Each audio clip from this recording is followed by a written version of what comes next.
Police కస్టడీకి Rohit Reddy farm house కేసులో మరో ఇద్దరు నిందితులు 3 రోజులు విచారణకు అనుమతించినటువంటి డ్రగ్స్ కదలన్న డ్రగ్స్ కాల్పుల కేసు డొంక కీలక సమాచారం ఇచ్చినటువంటి వారిని ముందుంచి నిందితులు ప్రశ్నించినటువంటి అధికారులు ఇప్పటికే పలు సంచలన అంశాలు వెల్లడి అంటూ చూస్తున్నాం. సో 100కు 100% ఈ యొక్క డ్రగ్స్ కేసు ఒకటే కాదు, ఇలా డ్రగ్స్ కేసు, డ్రగ్స్ ఎవరు సరఫరా చేసిరో ఆ కేసు, అదేవిధంగా కేదార్ కేసు, అదేవిధంగా ఇటు ఫోన్ ట్యాపింగ్ కేసు, ఇవన్నీ కూడా ఇందులో నిక్షిప్తమై ఉన్నాయి.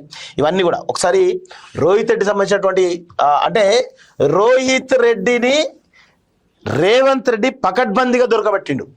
ఇది ఇప్పుడు కాదు అప్పుడు కాదు, ఎప్పటి నుంచో కూడా రోహిత్ రెడ్డి మీద నిఘా, స్పష్టమైనటువంటి నిఘా పెట్టినట్టుగా అర్థమవుతుంది. సో రోహిత్ రెడ్డి చాప్టర్ క్లోజ్గా, పొలిటికల్ చాప్టర్ అయితే క్లోజ్గా, అలా అంత ఈజీగా ఆయన వదిలిపెడుతున్నైతే లేదు ఇక్కడ. సో రోహిత్ రెడ్డి ఇక్కడ ప్రధానమైనటువంటి విషయం ఏంటంటే ఇక్కడ ఫోన్ ట్యాపింగ్ సంబంధించినటువంటి మూలాలు కూడా ఈ యొక్క ఫామ్ హౌస్ లోనే ఉన్నాయి అనేది రేవంత్ కున్నటువంటి సమాచారం. సో ఆ దిశగా కూడా ఈ యొక్క కస్టడీలో విచారణలో దీనిపైన కూడా ఖచ్చితంగా కొన్ని విషయాలు తెలుస్తాయి.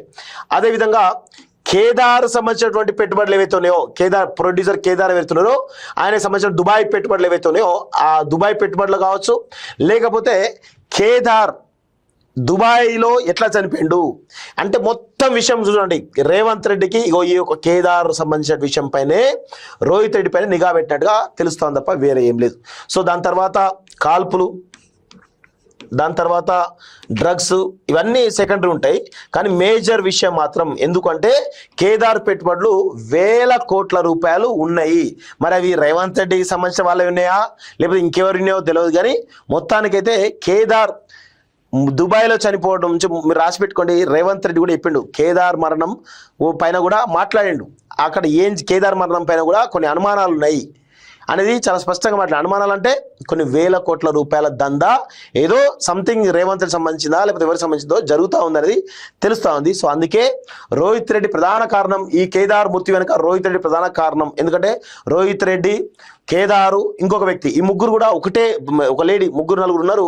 దానిలో హై డోస్ డ్రగ్స్ తీసుకొని చనిపోయినట్టుగా తెలుస్తూ ఉంది. సో అప్పుడు మనం స్టోరీ చేసినాం, ఇమీడియట్గా దుబాయ్ నుంచి రావడం జరిగింది, నేను ఇక్కడే ఉన్నా పోలేదని చెప్పేసి చెప్పడం కూడా, కవర్ చేసే ప్రయత్నం కూడా చేసిండు రోహిత్ రెడ్డి. సో ఇప్పుడు ఈ విచారణలో 100కు 100% కేదార్ సంబంధించినటువంటి మూలాలను దొరకబట్టే ప్రయత్నం 100కు 100% ఈ సిట్ చేసే అవకాశాలు అయితే కనబడతా ఉంటాయి. అదేవిధంగా ఫోన్ ట్యాపింగ్ అంశం, ఆ తర్వాత డ్రగ్స్ కాల్పులకు సంబంధించినటువంటి విచారణ కూడా తేలేటువంటి అవకాశం అయితే ఉంది. సో కేదార్ చుట్టే ఈ పోలీసు విచారణ జరిగేటువంటి అవకాశం ఉందనేది మనకున్నటువంటి ఈ సమాచారం.